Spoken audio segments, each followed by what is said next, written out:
Salut à tous, j'espère que vous allez bien. Aujourd'hui, on se retrouve pour une vidéo sur le match de préparation du Maroc contre l'Équateur.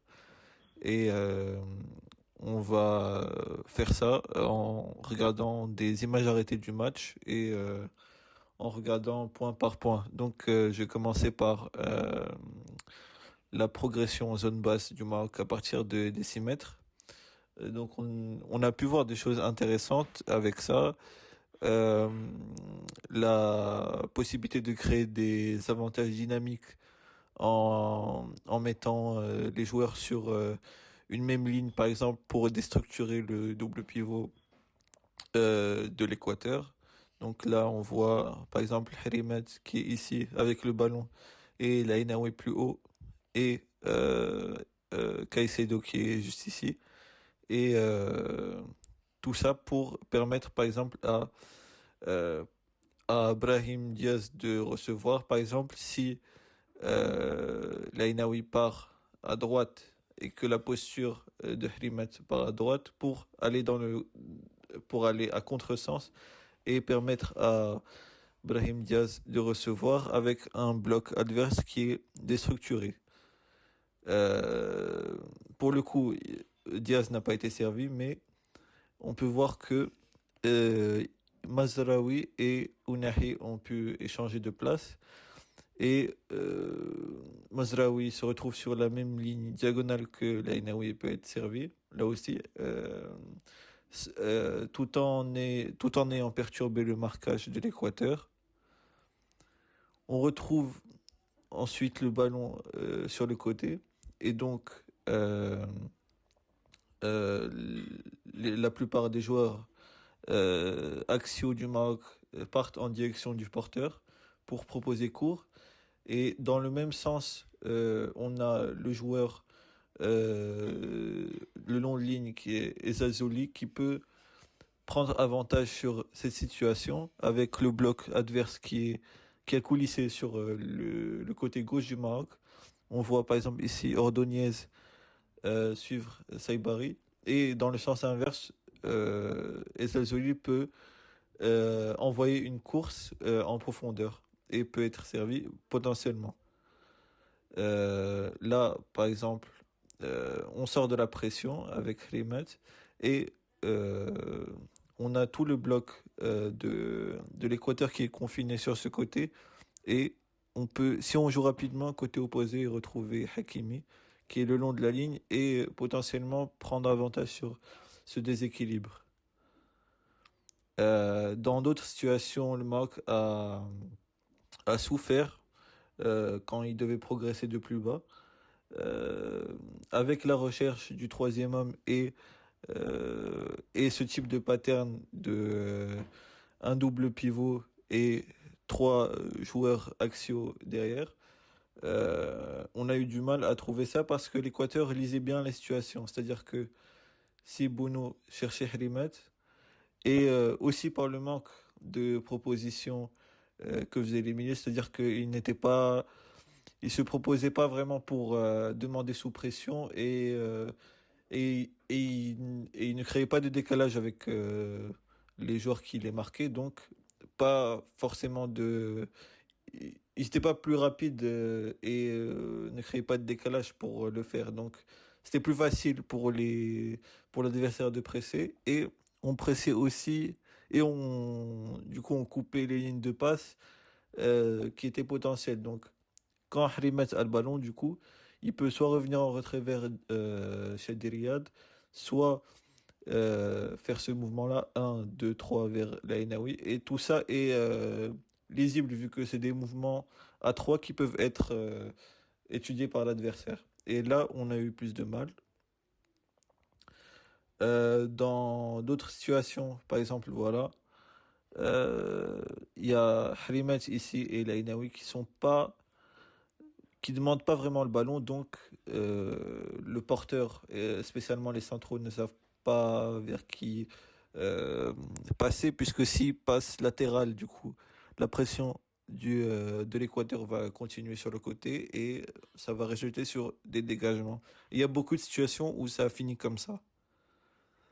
Euh, Donc pour le plan du Maroc, je pense que c'était la recherche du troisième homme via des relais vers le milieu de terrain pour attirer le double pivot de l'Équateur, puis ensuite de remiser vers les 10 qui sont entre les lignes. On l'a vu rarement, forcément c'est un premier match, mais on a pu le voir par exemple à la 80e. On voit ici Diop qui va la passer vers l'Ainaoui. Un des joueurs du double pivot adverse est attiré.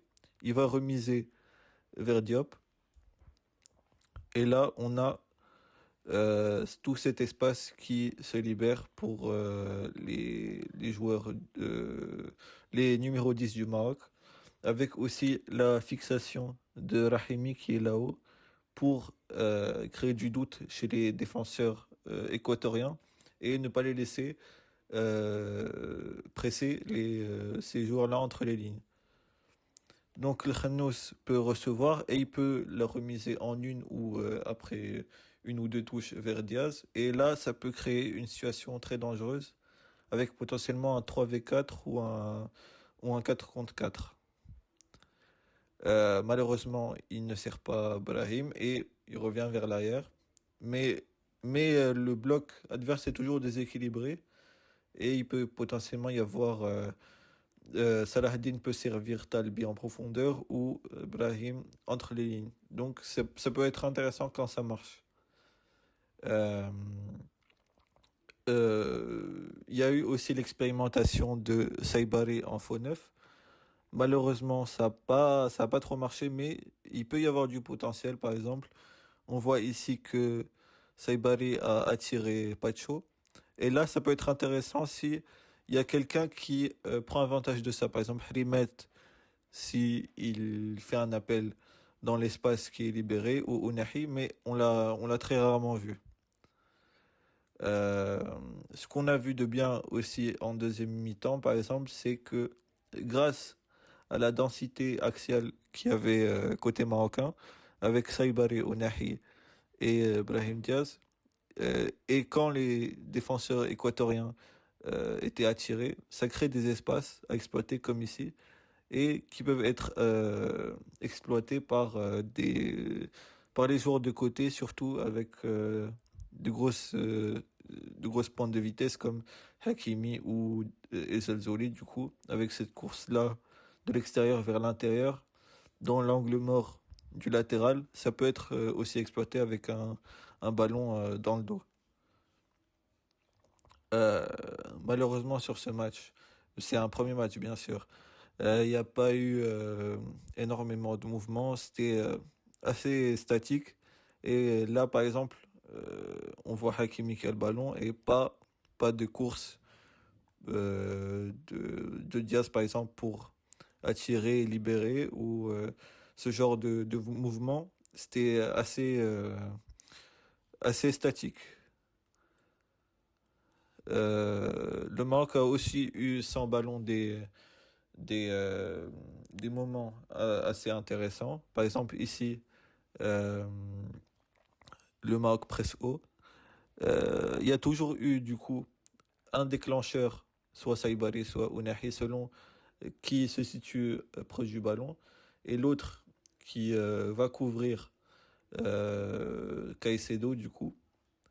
Entre Lainaoui et Hrimet, un des deux va s'occuper du double pivot et l'autre, c'était souvent Hrimet, du coup, va s'occuper de ce qui se passe plus bas, soit le 10 côté droit, soit le 10 côté gauche. Et ça a bien marché par moment. Ici, le gardien arrive à contourner du coup le pressing de Saibari. On voit bien qu'il courbe euh, sa course de pressing pour obliger le gardien à jouer plutôt ici et avec la course de Ezal Zouli l'obliger à dégager par exemple. Mais du coup, il va partir là. On voit là les tâches différentes entre l'Ainaoui et Hrimet. L'Ainaoui va s'occuper de ce qui se passe là et Hrimet plutôt de ce qui se passe entre les lignes du coup. Et pour casser les distances, du coup, c'est plutôt bien, du coup, avec Diaz qui arrive sur Pacho et Hakimi qui arrive sur Hincapié. Et là, on voit bien que là, on a bien coupé le terrain en deux pour l'adversaire, on l'oblige à jouer côté gauche. Et au final, une récupération de Hakimi et toutes les options quasiment sont marquées. La même chose sur cette image, du coup, quand c'est pas un des deux du double pivot, soit Harimat, soit Lainaoui, il y a aussi eu Cheddi Riyad qui sortait sur le 10 de l'Équateur, côté, du coup, leur côté droit. Et ça a bien marché. Ici, on a un 3v3 à la retombée et tous les joueurs quasiment concernés par le deuxième ballon. Euh, il y a pu avoir des problèmes, par exemple, euh, quand il y a eu un manque de synchronisation entre les joueurs pour le pressing. Là, il y a les deux joueurs qui sortent en même temps et Caicedo qui est libre. Du coup, ça va entraîner une chaîne de compensation et ça aurait pu être potentiellement dangereux si, par exemple, Caicedo trouvait cette passe-là et possiblement quasiment un 4 contre 3 ou 4 contre 4. Sur le pressing médian, c'était bien. Euh, Toujours cette couverture sur des deux devant Unai Saibari sur le double pivot de l'Équateur pour obliger l'Équateur à jouer latéral. Et quand ça joue latéral, on s'engage et on presse fort. Et du coup, ça résulte sur des situations où le Maroc a pu récupérer le ballon ensuite. Et pour la dernière phase, du coup, à la perte, on a vu sur la continuité de la Coupe d'Afrique du 3+1, voire du 3+2, du coup, avec trois défenseurs. Mazraoui qui reste avec les deux centraux et Hrimet, Lainaoui, le double pivot, qui est là pour presser à la perte et tout le monde concerné par cette phase. Donc voilà, c'était la fin de la vidéo. J'espère que ça vous aura plu et que cette première vidéo sur le match du Maroc-Équateur et la première de Wehbi en tant que sélectionneur marocain vous aura plu. Si ça vous a plu, laissez un commentaire et dites-moi ce que vous en pensez, qu'est-ce que vous avez pensé du match. Et voilà, merci beaucoup. On retrouve ensuite le ballon sur le côté de